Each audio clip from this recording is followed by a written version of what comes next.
with the NEC BMW up to 17th now. O'Brien and Graham with the Everlast Commodore in 18th. 19th, Jones and Jansen, and 20th, Niedzwiedz and Hansford.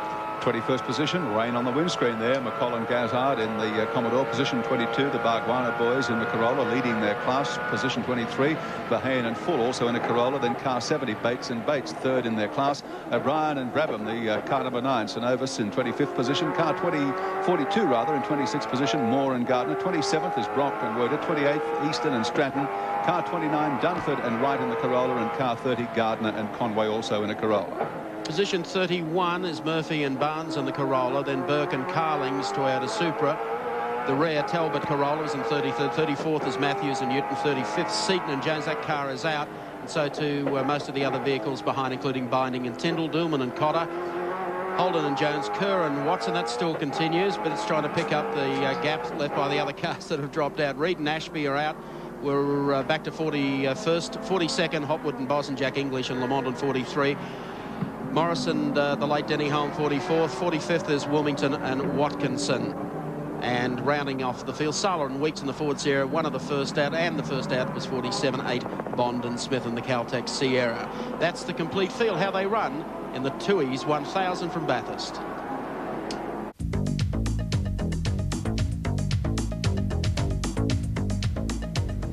Welcome back. 6 hours gone in the great race. Only the fittest survive. They've been out there in all sorts of conditions for over 130 laps now. And unfortunately, the Bates twins, either Neil or Rick there, had a bit of trouble with the conditions, and they're not one of the fittest. They will not survive. Back in the pits, leader of the opposition, politically speaking at least, John Hewson, was hard at work for the Skaife Sierra team. Good stop for them. Soon after, the number 2 Nissan pitted with Neil Crompton taking over for Anders Olofsson. They were in 3rd spot at that stage. Then Jim Ritzage had an interesting encounter here with Race Cam when his fire extinguisher started to spit at some sort of an imaginary fire there.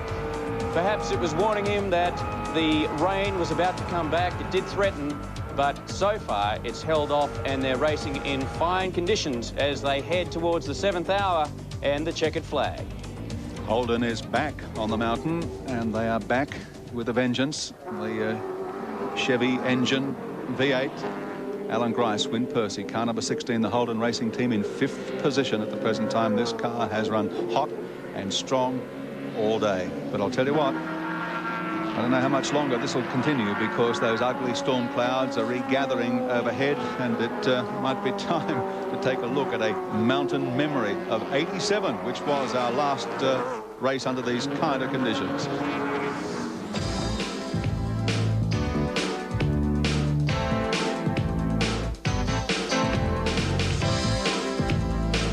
1987, and Aussies captivated audiences in many theatres of endeavour. Kylie Minogue took Locomotion to number 1. Pat Cash finally cracked the jackpot at Wimbledon. And Wollongong's Wayne Gardner raced to the World 500 motorcycle crown. Bathurst became a round of the World Touring Car title, and the Europeans arrived en masse, attracting more protesters than the Daintree Forest. The black and red Eggenberger Sierras dominated the race, though Brocky won the hearts of everyone with his gutsy wet weather Nureyevac. And when FISA threw out the Eggenberger cars for illegal wheel arches, Peter Perfect was declared the winner. Somehow, justice had been done.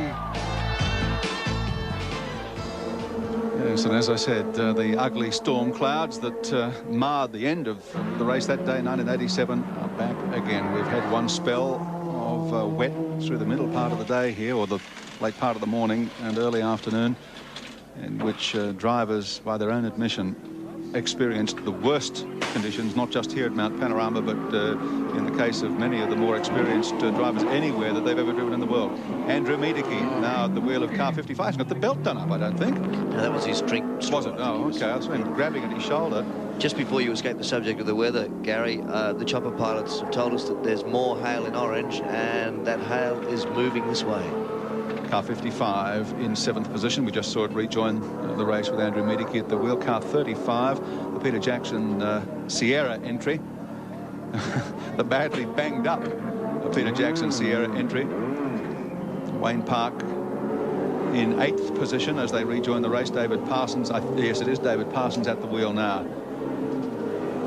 former driver with the Peter Brock team some years back. Dick Johnson, just a little brake lock up there as he comes out of Forest Elbow in second position as he lines up on Subaru Conrod Straight and pushing very hard, but unable to bridge the gap at this stage on the front-running Nissan of Jim Richards. And, I think Johnson. I was going to say, Gary, I think Johnson's contribution to this race has been outstanding this week. I know a lot of people have had huge raps on Johnny Bowe, figuring that Dick was, you know, sort of in the twilight of his career. And that lap he pulled yesterday was just sensational. It took a lot of guts for the team owner to say, no, sit it out, kid, I'll go out and give this one good shot, which he did. And he's done brilliantly here today. A lot of people thought that JB would be in it for the start of the race. He's been on a fitness kick for about 3 or 4 months. And it really shows. Yeah, more than 3 or 4 months, actually. About 2 years ago now, Dick could see that youth was overhauling him. Younger drivers were coming up. His position at the top was going to be under threat. And the only way to forestall that was to get into a strong fitness campaign. He's got a gym at his house. He works out every day. He swims every morning. He's up at the crack of dawn. So even here in Bathurst, he's up every morning down at the pool at the local RSL club here in Bathurst. And he is a lot fitter today than he was 2 years ago. No, he's done a great job here at Bathurst this week. 48 years of age. Comes from Daisy Hill in Brisbane, Queensland Touring Car Champ. 9 times Australian Touring Car Champ. He won that national title 81, 82, 84, 88 and 89. He, of course, has won 2 Bathurst 1000s and 81, the accident-shortened event, and, of course, 89 in the Shell Sierra. This is his 19th start at Bathurst. And the man who'll be stepping into one of the Ford Falcon EB V8s for season 93, running 2 Falcons for next season. And looking forward to it as Allan Grice into the pit, steps out of the 16 car, and Win Percy about ready to step in, and Andy's down there. Luckily it's John, mate. Okay, John. Yes, great driver change and tyre change. Interesting that they would do it now. The weather closing in, you would have thought they may have tried to hold out a few extra laps to see if the rain started to come. But perhaps they just pushed it to the point where they needed to make the change anyway. Whatever it is, it's only a short stop for them, 24 seconds, so they'll be pretty happy with that. Football, meat pies, kangaroos and Chevy engines. 16 was position 5. Rejoining the race now. There's the team lining up. Well, 18 move aside as Dick comes down the outside.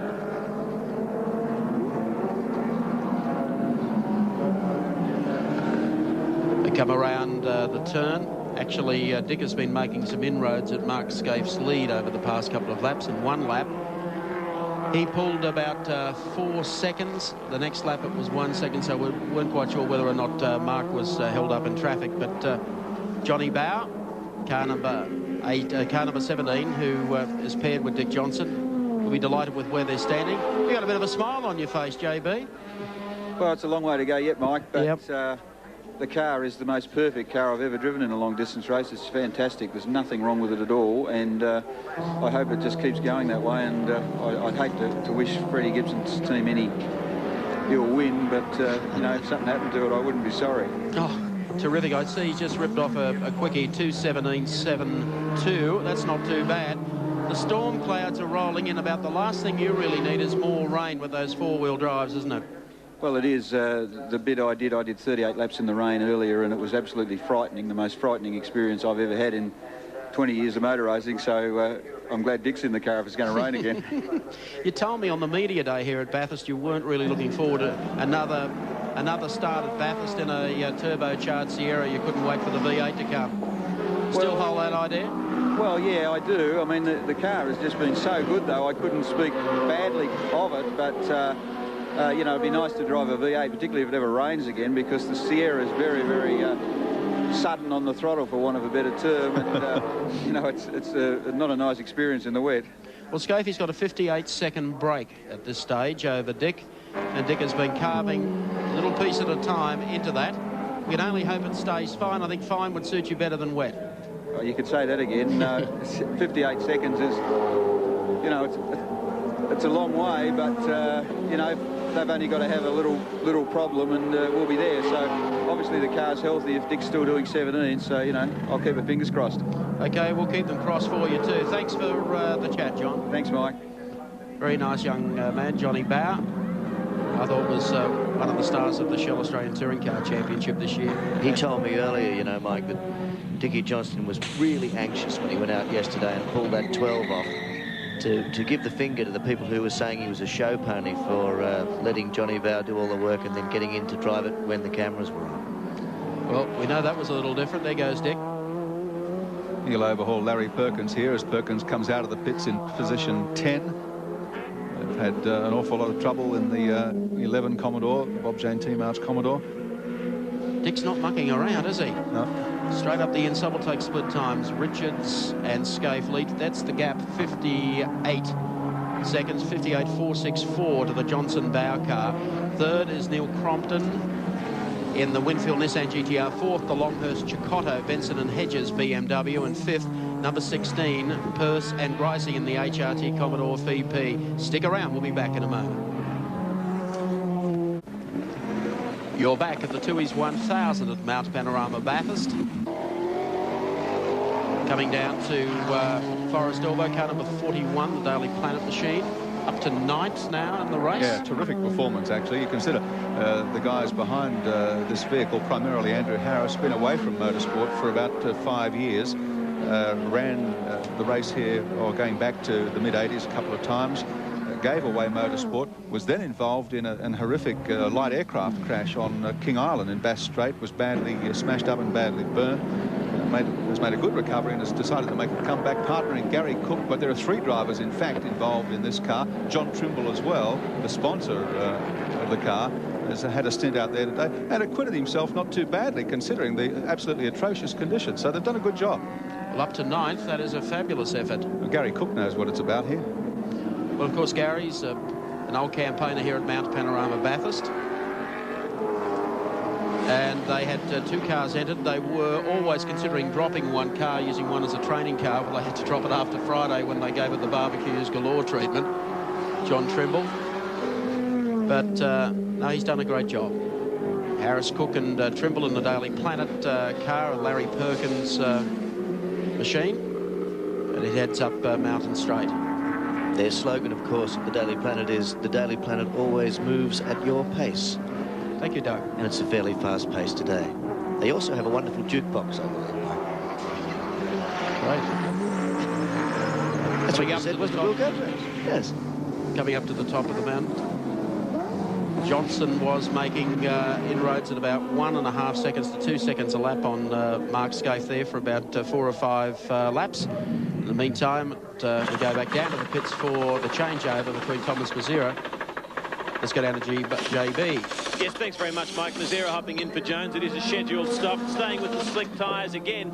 They've had to stop on schedule. As I say, the weather closing in is probably going to make that a disadvantage. If this weather had decided to come in a little earlier, then they could mix that with their normal pit stop, but they're not going to have that luxury. So it is 24 seconds this time. By the look of the clouds overhead, they'll probably need another one for some intermediate or perhaps very wet weather tyres in about another 20 minutes. Try chains, John, chains. We believe some hail up there as well. As we pick up on car number 13. There he is, the captain. Yes, it wouldn't be Bathurst without Peter Jansen, partnering Bob Jones in this Ampol Max 3 entry. They got the wrong Jones up there, that it was Bradley, but that's a nice wrap on Bob Jones and Captain Peter Jansen. Car 13, position number 20. He's having a helmet made in the shape of a deerstalker cap, I believe, for next year's race. Johnson again, hauls on down. Sponsored by Ampol, the Bob Jones car with Captain Peter Jansen. Good to see them getting behind this team, privateers. Nicely turned out car. They were here for the media day. I think the captain, he must be in the veteran class, be enjoying his run. He's had some great success here at the mountain over the years. People tend to smile when you say Captain Peter Jansen, but his name is in the records. He's been a place getter here in the outright category, yes. And has been known to steal the show from the front-running cars right on the finish line with handbrake spins and all sorts of things. The other good thing about Peter is you have to admire he doesn't drive all that often, doesn't race all that often. I think probably, you know, an occasional run here or there, and you come to Bathurst. We're talking about how serious Dick Johnson has been getting fit. I'm not quite sure if the captain's been on that same diet. He's been working the elbow. But he's done a great job. Bob Jones and the Ampol Max machine. And just ahead of him is Barry Graham or young Brian Callaghan heading to the top of the hill. The Everlast Commodore with Bill O'Brien. They're still in there, looking for a strong finish here today. That's the Hendricks entry, the Gem Spares car that we saw. It went off earlier, but they've managed to get it fixed up and back on again. And you can see the storm moving in. And I would say it's not too many minutes away now. It's very narrow, that band of rain and hail, though, and it could bypass us. I mean, there's grey cloud everywhere, but we're just looking at a shaft of precipitation about 6 or 7 miles wide, and if that goes by us, I think the race will be a lot better for it. It's hard not to get hit by a 6-mile wide sledgehammer, though, isn't it? I'm worried about these guys. I'm a caring person, and I also have my car parked out the back. Okay. And mine. And yours. Larry Perkins gives the captain a go-by as they head off the top of the hill and through Mazda Forest Elbow. Car 11, Larry Perkins in 10th position still, and that's a remarkable effort when considering the trouble they've had. Yeah, absolutely. Still loves his motor racing. Pete Jansen talking to him during the week. Looks forward to it. Thinks Bathurst is a place you just can't avoid in October. Here he comes up behind a couple of the slower cars, or smaller cars, I should say. Study of concentration. So the 13 Ampol Max machine continues down on the inside here in a bit of a braking duel. Very, very tidy indeed. I guess you're all sitting at home saying, is that storm going to break? We hope it doesn't. Because if it does, I don't know what they're going to do here. The hail starts coming in. That's exactly what happened back at the last wet race we had here. Well, they could always flag the race and declare a result. At least we've passed the 2/3 race distance. Yes. Well, we're talking Commodores here. Brock's engine sounding very flat. He just came past us pit straight, sounding very second-hand. He's had every other problem in the world today, Brocky. I'm sure he won't be surprised to hear that his engine's now going off song. Nissan race cam, Jim Richards, Winfield Nissan #1, the race leader. By about a minute, they'll be coming in for a stop shortly.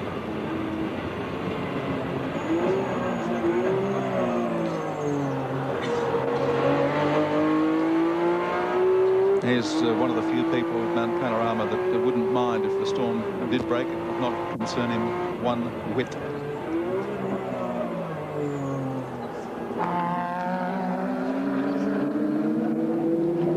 Start-finish straight here at Mount Panorama, past Ken Matthews, Sierra, for about the 5th time. 20 laps remaining in the great race of 92. About 45 minutes or so, as long as the storm doesn't break and we don't get the pace car back again.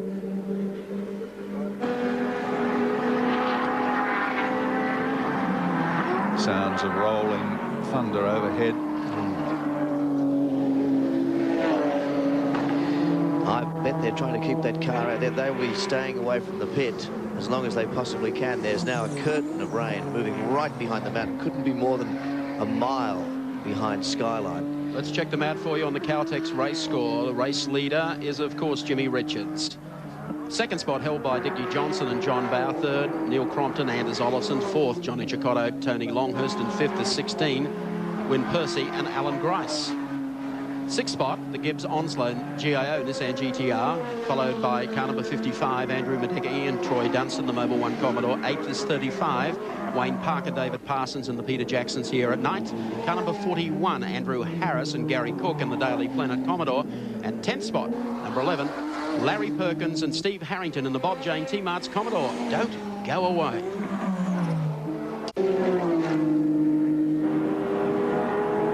Welcome back to Mount Panorama, Tooheys 1000, the 30th anniversary of the great race. And this is the number 2 Nissan, Neil Crompton at the wheel after 144 laps. This car is in 3rd position on the racetrack. The storm clouds have gathered overhead. It is as black as the ace of spades outside the window of our commentary position here, and there is a few spots of rain just starting to fall on the straight here.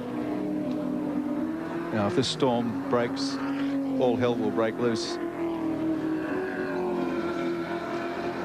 Neil Crompton doing a great job here with Anders Olofsson in the second Nissan entry.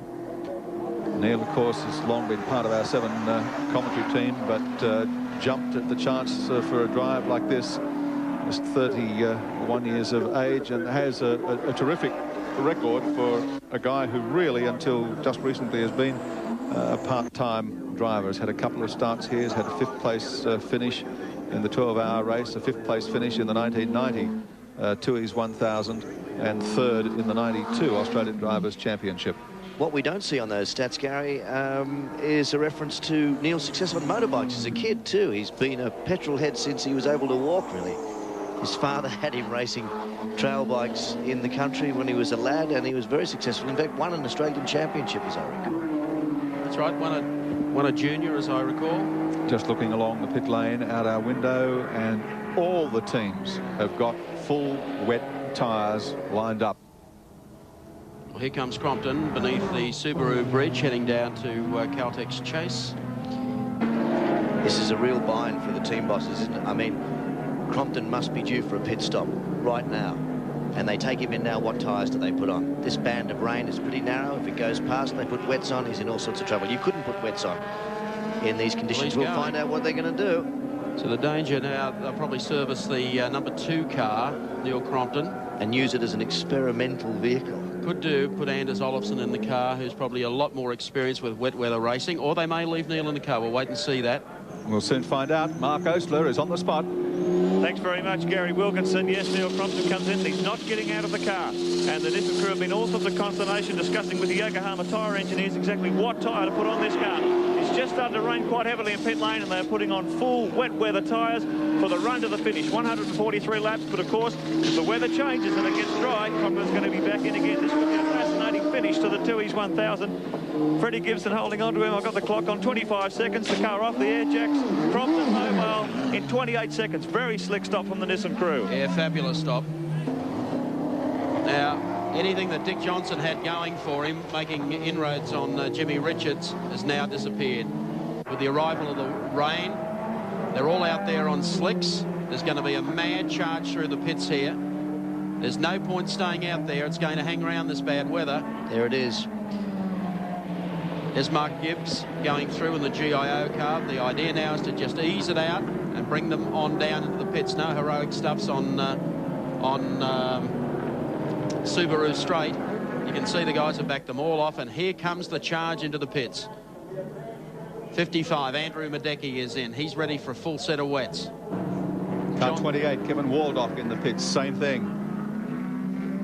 Here comes Dick Johnson. It's a procession. There'll be nobody left on the racetrack. You won't be able to hear for whistle blowing. I know the roughest ride up there must be our helicopter cameraman and our pilots tracking race cam and bringing the pictures. It is filthy outside. Here's Johnson in. Keep in mind, Dick said he's got the headlights covered up with shell decals. Looks like a regulation stop down here. Just a set of wets coming on. Andy Raymond is there.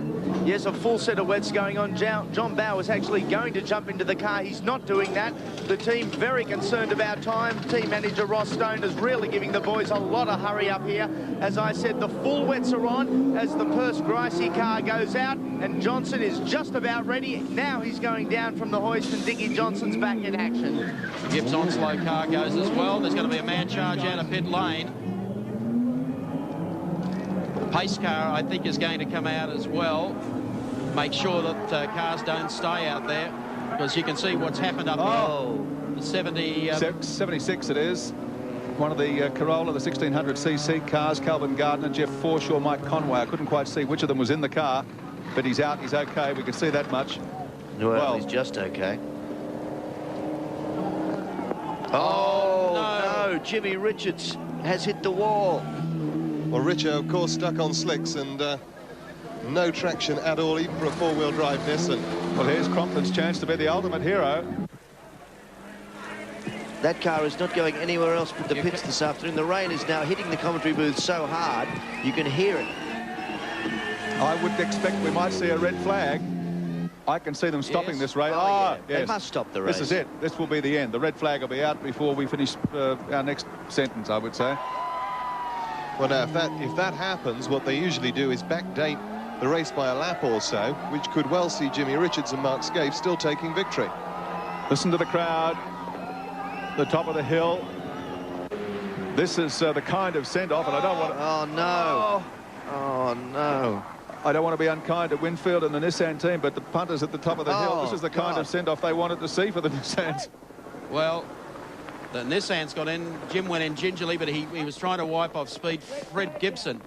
If they don't stop the race, there won't be any cars left to complete it anyway. Oh, it stopped. I mean, you know, I mean, officially maybe not, but this is it. This is the end of it. There's no doubt about that. 144 laps gone, and we will not see 145.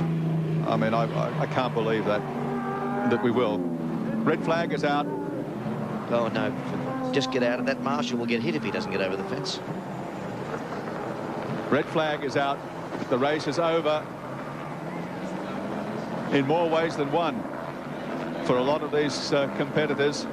Well, what in particular for Fred Gibson, Jim Richards, Mark Skaife, what a dreadful end to what had been a brilliant campaign for them here at Mount Panorama in the last hurrah for these Nissan GTRs. I tell you what, the Nissans have hardly had any paint scratched on them since they've been racing. The Daily Planet car involved in that, and two of the 1600cc Corollas. The Bates car is one of them, car 70. I can't see the number on the other. Car 39. 71, is it? Car 71. Yeah, so it was the class leader. And the Bates car was second in the class. Yeah. So that's first and second in the class, both into the wall, along with the overall race leader. The indications are, as Richard Hay pointed out a moment ago, Richards and Skaife, if they've called the race, which they have, may still be declared the winners. They will still be declared the winners. That's as we understand it at this stage. The red flag, as you can see, is out. The race is not just stopped, the race is over. This result, when they announce it, is going to be the most controversial race result in the history of the race. Now, this marshal down here, providing all the cars have stopped, is not the place to be running down the track. And Mark Skaife explaining exactly what happened, what he saw on the screen. So in the Winfield Nissan pits, they're investigating and trying to count back the laps. We'll wait on the clock. Oh, the marshal's just fallen over in the wet. Not only are the cars losing traction, so are the marshals. He just went A over D down the grass verge. Unfortunately, the pace car is out. That was what was concerning me. The marshals, a couple of them running down on the grass. So if you get off there, the driver's got no chance whatsoever of stopping with slicks on. These are some of the cars that pitted and went back out. And the strange thing is, it's clearing. Now, here's some action replay. The Everlast Commodore, which just didn't. 18 Shell car was involved in it, but got going again. Then came Andrew Harris, was hooked there by the Corolla. The Bates twins. It's the Daily Planet car, I think. Yes, the Daily Planet car. The 18 car went down, and you can see that if it was young Callahan or Barry Graham, he's out of there. Now, this was a separate incident. Jimmy Richards finds he's now aquaplaning. The left front is doing nothing as he just comes through here. There's a kink to the left. He turns the wheel, but that breaks the back end of the car away. He's got the lights on, the brakes on, clips the back of a tail first. He can't wipe off any speed, and there he goes into the Daily Planet car, and the Planet car goes into the Corolla that's parked down there on the wall. Well, there is pandemonium at Panorama just for the moment, but be assured the race is finished, the race is over. the field has been red flagged after 144 laps of a scheduled 161, and in a matter of moments, absolute mayhem broke loose here. Foodtown Commodore car, Terry Finnegan, number 27. Yet another slide we see in replay on another part of the circuit up at the top of the mountain, up near McPhillamy. And he was fortunate in that the only thing in his way was the wall, not another competitor. So he sustained some damage, but is otherwise out of harm's way. Dick Johnson, relatively unscathed. Arm raised. Now, I don't know whether his arm is raised in what he thinks might be victory, but the indications that we've been given is that the number 1 Nissan will still be declared the race winner. Well, if the race is red flagged, normally what the drivers would do is come around and stop on the grid, so that may well be why he raised his arm to let the guys behind know that he was stopping, but the pace car carried on, so they've now all set off after it again. There's another incident coming up for you that we captured. Oh, this is Jimmy Richards, is it? Replay. This is the Richards incident. What happened? It's a car that's got loose, and it's the Johnson car. And Jim, no. He's cleared that. That's Crompton, is it? I think It so. could have been, yeah, from the back. So some harrowing moments for the drivers out there. That storm has gone through, but they've hung the red flag. There's the storm moving away from Bathurst now. And the cars are returning, so the race is definitely over. If they go back to the last recorded lap, that'll still give the win to Jimmy Richards and Mark Skaife. But at this stage, we're trying to investigate, because pit stops are on at that stage, whether or not Dick Johnson finishes second or Neil Crompton finishes second. But there's the rest of the vehicles returning to the pit area. So the officials, the clerk, of course, Tim Schenken, has decided that is enough. And depending on, for the spectators here, who they support, we could have a very, very vocal presentation ceremony coming up a little later on. But there's the carnage coming out of Forest Elbow. John Brady with Ivan Stibbart hopefully will clear the air. Yes, thank you very much, Mike. Ivan, red flag, it is all over, Red Rover? All over, yes, unfortunately, but as you can see now, the weather's clearing up, but it's too late, it's all over, so we've declared it, and the timekeepers are now working out the final result. Not afraid that you may have jumped a little early? No, not if you saw what was happening there with some of those cars. It was a bit dangerous, and unfortunately, some of them don't heed the caution flags, and you only need 1 or 2 to do that, and that's what caused that problem. OK, the $64 question, who is the winner? I would say car 1. The race has got to be declared at the last full lap before the red flag went out, and he was still leading at that stage. How close was he to the next full lap at the time? Not sure until we get to the timekeepers on that, but he had a full lap up on him on the other cars, so that should be OK. So that'll leave him out. The number 2 car's still clear as well? I think so, until we work out what's happened there exactly. I think the results are much as they were the lap before. Frustrating end to a 30th anniversary. Frustrating, yes, but this is shades of 87 all over again, isn't it? Yeah, but I suppose at least we've got the Fords and the Holdens back. Thanks, Ivan. Thank you. Thank you, John. Jimmy Richards has returned to the pit lane, explaining what happened. Let's go to Mark. Jim? Yeah, we'll get Jim just to the middle. He's just got out of the car, fairly shaken, I'm sure. Just put the jacket on. He's probably a bit cold from standing up on the mountain there too. Jim, what happened up there? I just came around the corner and had no grip whatsoever, going about 2 miles an hour, and it hit the bank just out of the cutting. So I just put it in low gear and just went very, very slowly around the track at about 1 mile an hour, come out of the Forest Elbow, and the car just, as if it accelerated without me putting my foot on the accelerator, and it just went out of control down where the other cars were and hit them. And then the little Corolla did the same thing behind me. You're obviously OK. The conditions out there, I guess they were worse than they were this morning, because there's probably a lot more oil down. Well, the conditions was wet and we were on slick tyres. That's what the problem was. Well, Ivan Stibbart has just awarded the race to the number 1 car. You must be pleased with that, even after the crash. Fantastic. I can't believe it. Well done, Jimmy Richards. And the crew celebrating here, Mark Skaife and Jim Richards. They've done it again. Very difficult circumstances. They ground away. Expert pit work kept the car on the island except for the last lap, but they were leading when the race was called. And here's our winners, Mark Skaife and Jimmy Richards. Well done. Nissan 1-2. The big winners here today. You get the impression out of that, Mark, that Jim didn't expect to win. No. One never expects to win in a car with no wheels. Yes. But they've driven marvellously all day, Mark Skaife and Jimmy Richards. Jim walks back out of the pits. Freddie Gibson, I don't think they can believe it. I can't believe it, he said. Well predicted Nostradamus. He should have gone and spoken to Ivan Stivart. He was absolutely confident. Well, it's a rule I guess not a lot of people are familiar with, because this unfortunate turn of events doesn't come up very often around the world. No, you don't get a dry, wet, or a wet, dry Bathurst, and that's happened today. And I think Fred at this stage explaining to Freddie Gibson, he's sorry, took the front out of the car, but there was nothing he could do about it. I noticed Leon Daphne down there from Nissan. He's delighted for the swan song of the GTR at Mount Panorama. Let's go down to AJ with Tony Longhurst. Tony, obviously you want to keep on going. Well, our car was still in one piece, but I can't see how the Nissans won the race. The rules state quite clearly the cars must get back to parc ferme. Now it's stuck out on the circuit, so as far as I understand the rules, the car's not finished. So what we're saying, we're going to hear a little bit more about this in the protest room, perhaps? Oh, I don't think we'll protest, but the organisers, you know, they make up the rules. It says the cars must make it to parc ferme. Well, their car is not in parc ferme. I guess it's a long year for an ending like this for a B&H team. 4th place, only 1 out of the 3. No, it's a very hard. It's been a very hard day for us, and yeah, it's just disappointing. But again, I don't think the Nissans won. I think Dick's won the race.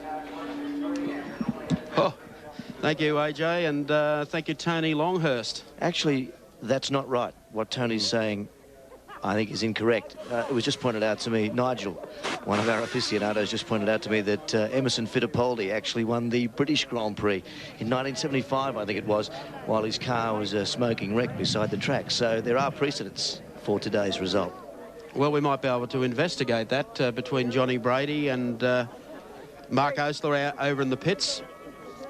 But good luck, Jimmy's wife, Leon Daphne from Nissan.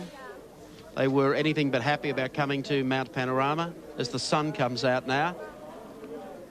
I guess a word with Dick Johnson to see whether Dick believed the race should have been stopped, and his answer may well have been no. But they're headed down to Victory Lane.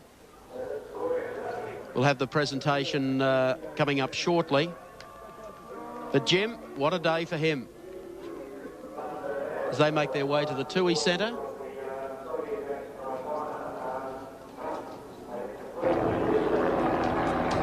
Now, this is as we understand it. These are unofficial at this stage, to be confirmed. On the Caltex race score, Jim Richards, Mark Skaife and the Winfield Nissan GTR winning the 1992 edition Tooheys 1000 over Dick Johnson and John Bowe. Neil Crompton and Anders Olofsson finishing in 3rd. Longhurst and Chicotto in 4th. And Win Percy and Allan Grice in 5th spot. We'll clear that out for you when we return. We are back at Mount Panorama Bathurst. You've been watching the Tooheys 1000. And Jimmy Richards and Mark Skaife will be in Victory Lane shortly. We have a rainbow out. We have the sun out now. But one must really support the officials. I mean, we had the track block, which meant that the pace car was going to come out anyway. Would have taken for ages. However, a very spectacular finish to today's race. There's the 76 car being loaded on the tilt tray truck to be taken back. Looks like the Bob Jones Peter Jansen car is also receiving attention there at the top of the mountain beneath the Tooheys Bridge. After a superb drive from Bob and Peter Jansen today. And here is where it all went wrong, on the Exeter Forest elbow. The Toyota is wedged in there. We have the GTR Nissan, the Winfield entry. I think the Barry Graham Everlast car, sharing with Bill O'Brien and Brian Callaghan There's a bit of a panic on in the middle of all that, Mike. There certainly is. There's Andrew Harrison, the Daily Planet Commodore, that was positioned as high as 9th today in the field. 71 there is the Toyota Corolla, which, depending on exactly when the race is stopped and so on, may have won the baby class as well. Yes, the placings that we give you are obviously going to be provisional in the other classes. And I guess there's the new Spec 93 class. Well, I think Win Percy. Win Percy and Allan Grice will have won that, because I'm fairly sure they were still actually running, so they would have crossed the line. They'd be in Parc Ferme, and there wouldn't be too many arguments about them winning that class, would there? Well, I don't really know. I'm going to leave it to the people who do what they do so well, the lap scorers. Both the computer people and people like Nigel Greenway, who... That's an intelligent decision. Discretion is definitely the better part of valour. I've just seen 300 people with Ford flags go past our commentary position. Where do you think they're going? I think they're going down to the podium, and I think Wilco will probably do his most difficult work today in a matter of moments. Well, there's the scene. They're coming out of the grandstands. They're all wet. They've been standing here in the rain all day. There's a huge crowd on top of the mountain. But this is the assembly point for all the fans. That's beneath the Tooheys Bridge, just in front of the centre, where the presentations take place. They're waiting. I'm just looking to see if I can find any Nissan flags out there. The natives are restless. Just a little. And here are the fans along Pitt Straight. The ones up on the hill. They're shell-shocked as well. I hope Wilco's wearing his can-proof vest. They're stunned, the spectators. They just can't believe this. But we see some Ford flags down there, and they're down out the front of the centre. We're all stunned, I think. I'm feeling fairly shell-shocked, I'm prepared to tell you. Really, after a performance like that today, it would be rotten luck to take the win away from Mark Skaife and Jimmy Richards. Let's go down to the presentation ceremony. It's going to be a very noisy bit of beauty. Wilco. Thank you very much, Mike Raymond. And here we are at the Tooheys Centre for the official presentations following this foreshortened race for 1992. And the crowd are really getting worked up, and I know why they are. We'll get to that very shortly. But first of all, we've got the 1600cc class winners, Scotty and Jason Bargwanna in their Toyota Corolla. And here they come. A fantastic effort. Just keep talking and ignore this noise.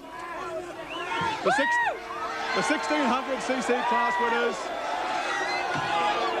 It was a big effort. The competition between yourself, Peter Verheyen, and the other cars in the class was very, very close. The Bates boys, you swapped positions all day.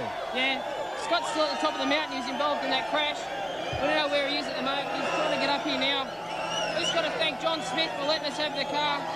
Mercantile Mutual, Brake Pro, and Mintel AWS. Thanks a lot, guys. Thanks to all the ugly children that helped us as well. Thanks, boys. Jason Bargwanna in partnership with his cousin Scotty, who unfortunately is still stuck at the top of the mountain and can't get here. They were the 1600cc class winners. Well, third place outright in the great race for 1982 went to the number 2 Winfield Nissan, Neil Crompton and Anders Olofsson. Crompton, come in here. This will be easy stuff for you. You know how to talk over these guys, mate. Yeah. It was a hell of a race. It's a shame it had to finish when it did and the way it did. Yes, it's very disappointing, Gary, that it's been such a tragic day. I personally feel very bad for what happened with Denny early on. It really rocked my socks early on, and you know, it's been a fairly ordinary race one way or another. It's not been a good day for motorsport, but I'd like to thank the Winfield Nissan team for giving me the opportunity to be up here today. And Anders did a huge job, and I mean, we tried our hearts out. I know this mob don't like it, but tough. Neil Crompton and Anders Olofsson, third outright in the Tooheys 1000 for 1992. Now they keep saying, Anders, we can get you in here briefly. Yeah. This is a different kind of experience to what you're used to in motorsport in Europe. Yeah, but I like it anyway. I think it's nice with all the fans looking for their heroes in the other kind of cars, and I don't mind if they cheer them up a lot. It gives us a good feeling as well. The situation is not too bad. Congratulations on a wonderful effort. Thank you very much. Anders Olofsson and Neil Crompton.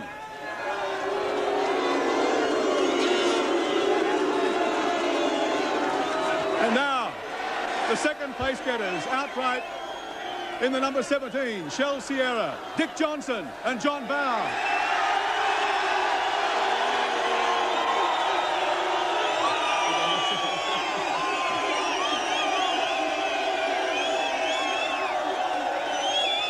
Well, look, I don't know where the hell we are, but I really don't. There seems to be some confusion about that. Well, I suppose there would be, look. I really, it's just one of those races. It's been up and down all day, hasn't it?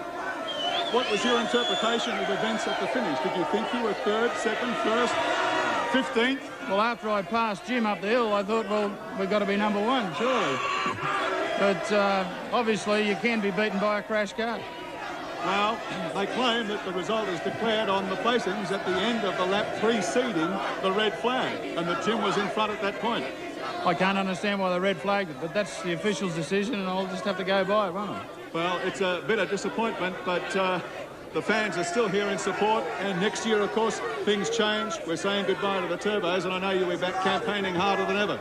Well, we'll just have to come back next year and win it in the Falcon. Johnny Bowe, briefly. Conditions, as you said. The whole of Tasmania must be here. Must be. I'd like to congratulate our guys that did a fantastic job on the car. It's the best race car I've ever driven. It didn't miss a beat all day, and if we came second, well, we came second. But in my mind, we won. Congratulations on a job well done. If the result might have been a bit disappointing, there's always next year. Dick Johnson and John Bowe, second place getters outright for Shell Sierra in 1992. And now, the winners of the great race for the second year running, Mark Skaife and Jim Richards.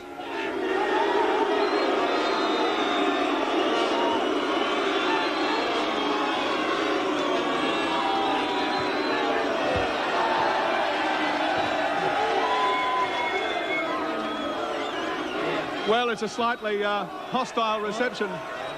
A slightly hostile reception, Mark, but you always knew that you were going to get that to some degree. But regardless, forgetting all of that, it was a triumph out there today because they were the most adverse conditions that you could possibly have experienced. Well, it was, but, like, we led the race all day. I can't believe this, you know, like, the Nissan car, Winfield, we've won the race. That's how it is. Jim? Conditions a little crowded here.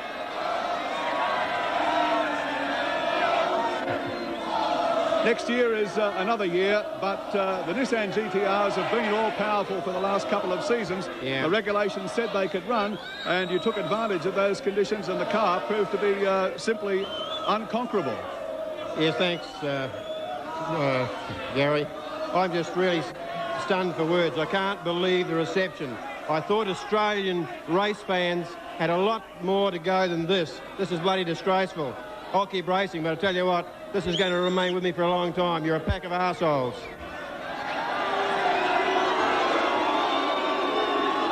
Well, bitter words, and in some ways understandable from Jim Richards, because these guys put a lot of effort and a lot of money, a lot of blood, sweat and tears